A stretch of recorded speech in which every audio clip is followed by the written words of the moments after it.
تو پھر آپ وہ کہتے ہیں نا کہ جیسا منہ ویسا تھپڑ، تو آپ کو پھر جواب بھی ایسے ہی پڑھنا چاہیے. تو ہر صحافی کو نا ایک تمیز کے دائرے میں رہ کے سوال کرنا چاہیے.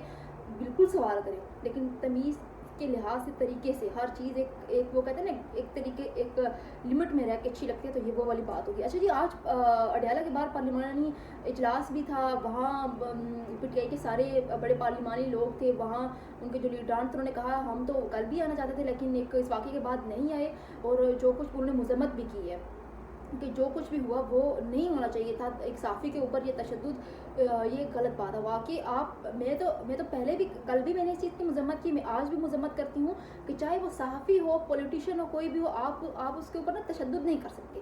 آپ کے پاس آنسر موجود ہے، آپ کے پاس آپشن موجود ہے، آپ اس کو ڈینائی کریں. آپ سے کہیں کہ میں کمنٹ نہیں کرنا پسند کرتا یا کرتی، وہ آپ کے پاس رائٹ ہے.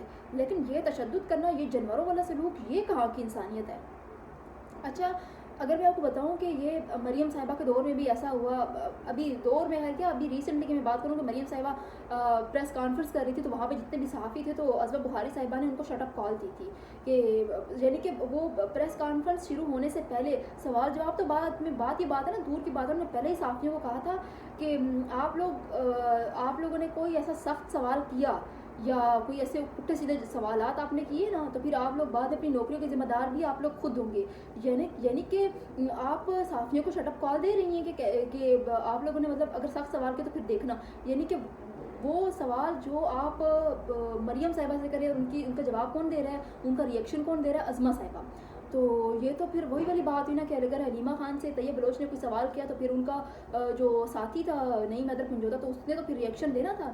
تو یہاں تو کام ہی سارا الٹے کا الٹا ہے. کیونکہ مریم عظمہ بخاری صاحبہ کہتی ہیں کہ جی مریم صاحبہ نے اگر آپ نے سخت سوال کیا تو وہاں پھر آپ اپنی نوکری کے ذمہ دار ہیں. اور یہ حقیقت ہے کہ عظمہ بخاری صاحبہ نے ایک صحافی کو ایک ٹی وی چینل سے نکلوایا بھی تھا، اس کی نوکری سے نکلوایا تھا کہ بھائی مجھ سے کیوں پٹھا سیدھا سوال کر رہے ہو. تو یہ حالات ہے ہمارے سیاستدانوں کو، وہاں ان میں برداشت ہے نہیں. تو جو بھی بات ہو اٹھا کے کر کیا سکتے ہیں. اور ہمارے ماشاء اللہ سے ان سیاستدانوں کی اوقات ہی کیا ہے، وہ کر ہی کیا سکتے. وہ اٹھا کے بس نوکریوں سے نکال دو، مطلب یہی کر سکتے ہیں نا. اور کیا جان سے مار سکتے ہیں؟ جو وہ کر سکتے ہیں 100 کارٹ قسم کی حرکتیں نوکریوں سے نکال سکتے وہی کرتے آئے ہیں.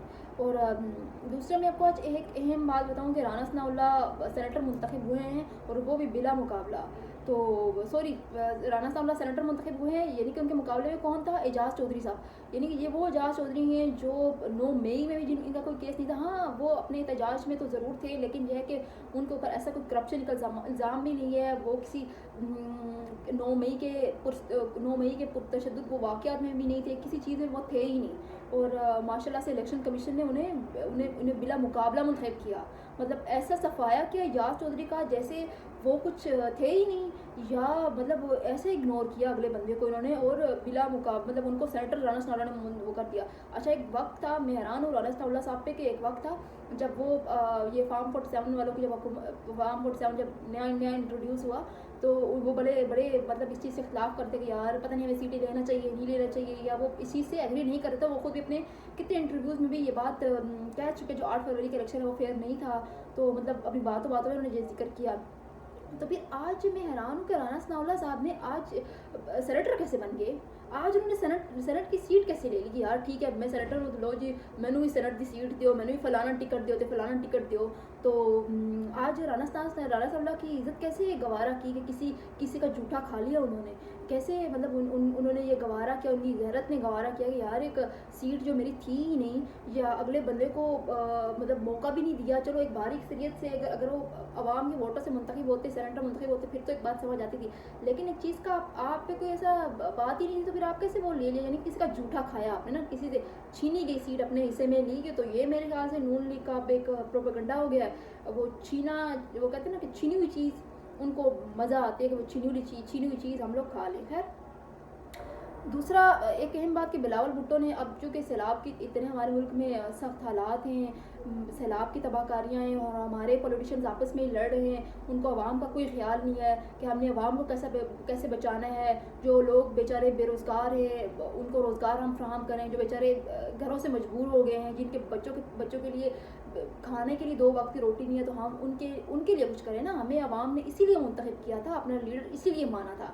تو بلاول بھٹو نے ہاتھ پھیلانا شروع کر دیے، اگرچہ ان کا ابھی صبح ڈوبا نہیں ہے، ابھی وقت ہے، لیکن انہوں نے پہلے سے ہی دنیا سے مدد کی اپیل کر دی کہ ہم سیلاب کا اکیلے مقابلہ نہیں کر سکتے، لہٰذا آپ لوگ ہماری مدد کریں۔